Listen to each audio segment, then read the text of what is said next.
এই সবজিটা আমার অনেক পছন্দের। এগুলো হচ্ছে তরই।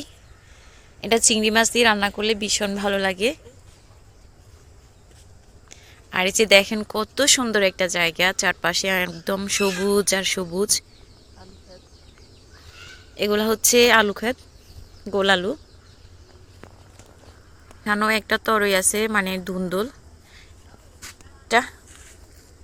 আর এটা হচ্ছে লাল শাক, এটা হচ্ছে আমাদের জমিন ক্ষেত।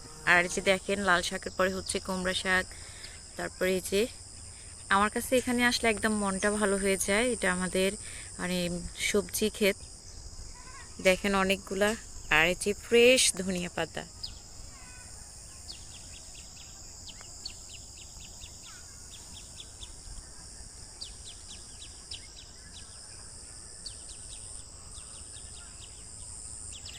তো এটা